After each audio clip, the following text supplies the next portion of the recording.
자, 여론조사 잠깐만 보겠습니다. 그러니까 오늘 나온 여론조사 이런 게 있어. 윤석열이 이제 헌법재판소에서 이제 나는 뭐 경각심만 불러일으키서 한데 이제 막 좌파들이 이제 막 공작하고 있다. 홍장원하고 곽종근의 탄핵 공작이라고 그랬잖아. 네. 그런 것들이 실제로 여론조사에 반영이 되는데 지지율 이런 거 아무 의미 없어요. 이 상태에서는 오늘 갤럽 여론조사에 성향별로 보시면 보수 326명, 진보 254명, 약 70명, 72명 정도 많거든요.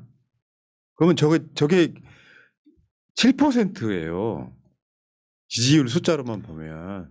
요거를 숫자를 맞춘다고 생각하면은 훨씬 더 민주 쪽이 많다라고 보시면 돼요. 이제 150명, 120명 정도 과표집되던 그 숫자들이 다소 줄어들기는 했는데 그 줄어든 숫자만큼 중도로 갔어요. 그러니까 그게 이제 응답할 때, 그러니까 이 여론조사 전화를 받는 그 진보 지지를 표명하는 사람들의 그 정신적 피곤함이 너무 명확하게 드러나는 거죠. 맞죠. 그러니까 피해 있는 거예요. 네. 아, 꼴 보기 싫어 죽겠다. 근데 피하는 순간 쟤들은 거기 빈틈을 갖고 들어온단 네. 말이야. 여론조사가 그렇잖아. 마치 저 성향별 저 응답자 숫자가 광주로 들어온다고 하는 내란 동조 세력과 뭐가 내가 들어가야 될 자리에 저 사람들이 들어가 있는 거예요. 네. 70명씩이나 더 많이. 그렇지만 결과는 정권 유지하자 40, 정권 교체하자 51, 이재명 34, 김문수 12. 저렇게 과표집인데도 불구하고 꽤 많이 이기고 있어요. 대략 한 그다음 거 한번 보여줘요. 윤석열 탄핵 찬성 57, 반대 38, 약 20%포인트 정도 높죠. 대구 경북만 제외하고 나면은 큰 의미 없다.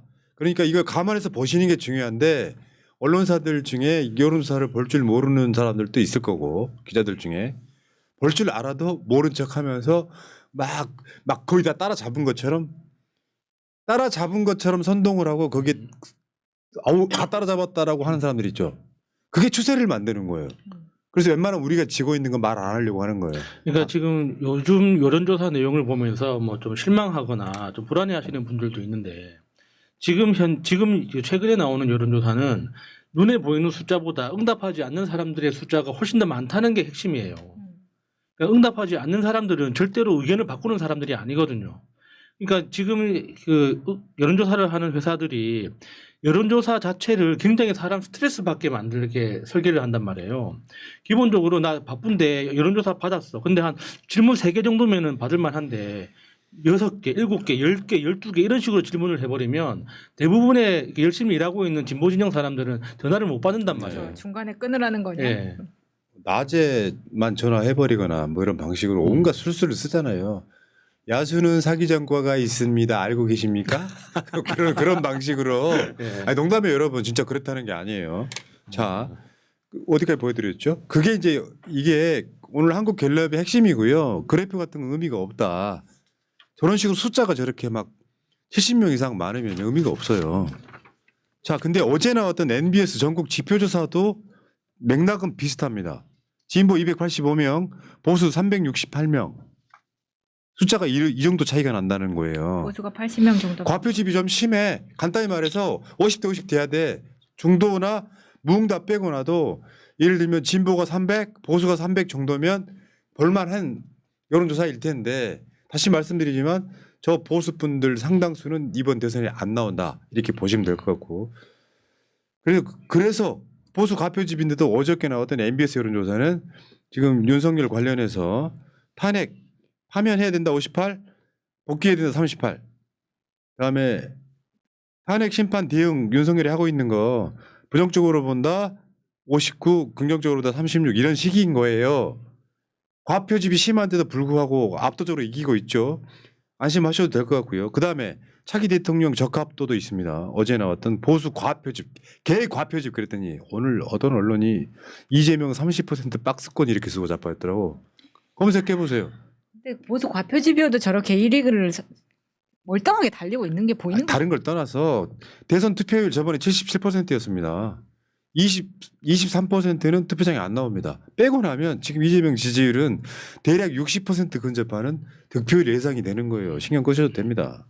자, 그리고 마지막으로 그렇기 때문에 사실 민주당이 여당 역할을 하고 있죠. 지금 최근에도 국민들 막 죽겠다 그러고 아까 그 이 대표가 스크류플레이션이라고 그랬잖아요. 물가가 올라가면 보통 이제 사겠다는 사람이 많아지면 물가가 올라가는 거잖아요. 네. 근데 물가가 올라가는데 경기는 죽어 있어. 그게 스크류플레이션이에요. 그러니까 정부가 마중물을 부어줘야 돼. 소비 좀 하세요. 그리고 추경 30조 하고 그중에 한 12, 3조 정도는 국민지원금에 쓰고 하자고 네. 지금 내놓은 게 저 맥락이거든요. 국민의 콧방귀도 안 지키죠. 그러면 내가 한마디만 물어볼게요. 저게 최선이 아닐 수는 있어요. 그러면 국민의힘 니들이 방법을 내보라고요. 옛날에 그런 속담이 있죠. 가난한 국가도 구제를 못한다고 했지. 예, 예. 그런데 지금 민주국가에서는 국가가 완벽하지는 않지만 50%는 구제하는 방법이 있는 거예요. 근데 국민의힘 아예 안 하잖아요. 민주당은 하려고 하잖아요. 민주당이 지금 외치는 막 그 소리만 커지는 거지만 정권 바뀌면 하겠어요, 안 하겠어요?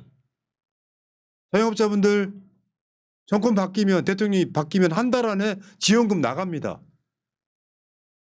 그렇게 만들어서 내수를 돌려야 될 거 아니야. 스크류플레이션이 뭐야. 악순환이라고 하는 거거든요. 네. 특정 그 재료의 원가가 올라서 이 양반도 장사가 안 될까 봐 가격을 올리고 싶지는 않아. 근데 특정 어떤 원재료의 가격이 올라갔어. 그래서 가격이 올라가면 어떻게 돼요? 장사가 악순환 되잖아요. 네. 나가서 사 먹을 돈도 없는데 가격이 올라가 있어. 그러니까 지금의 이 경기 불황은 대한민국이 과거에 본 적 없는 형태의 불황이거든요. 그러니까 사람들의 소득은 있어요. 그런데 대출이 많아가지고 대출을 갚다 보니까 소비할 수 있는 여력이 없는 겁니다. 그러니까 그 공산품의 가격은 올라가는데 소비는 못하고 소득은 계속 증가한다고 지표상으로는 소득은 계속 증가하는 걸로 나오는데 그게 다 대출을 갚는 데 쓰고 계속 이게 악순환인 거죠. 그러니까 사람들이 실질적으로 그 어떤 소득 지표를 보면은 다들 적당히 잘 살고 있는 것 같은데 소비 여력이 없으니까 전체적인 경기가 죽어가는 겁니다. 그러니까 이제 대한민국이 한 번도 겪어본 적이 없는 형태거든요. 네. 자, 아이고, 자, 민주당이 최선이 아닐 수는 있어요. 근데 그 중에 제일 나아요. 압도적으로 나아요. 100점은 아닐 수 있는데 90점 맞고 있다는 거죠. 두 분 고생하셨고요. 자, 나이 자랑 인터뷰하시기 위해서 네. 꺼져. 물러가겠습니다. 세이버가. 고생하셨습니다. 네.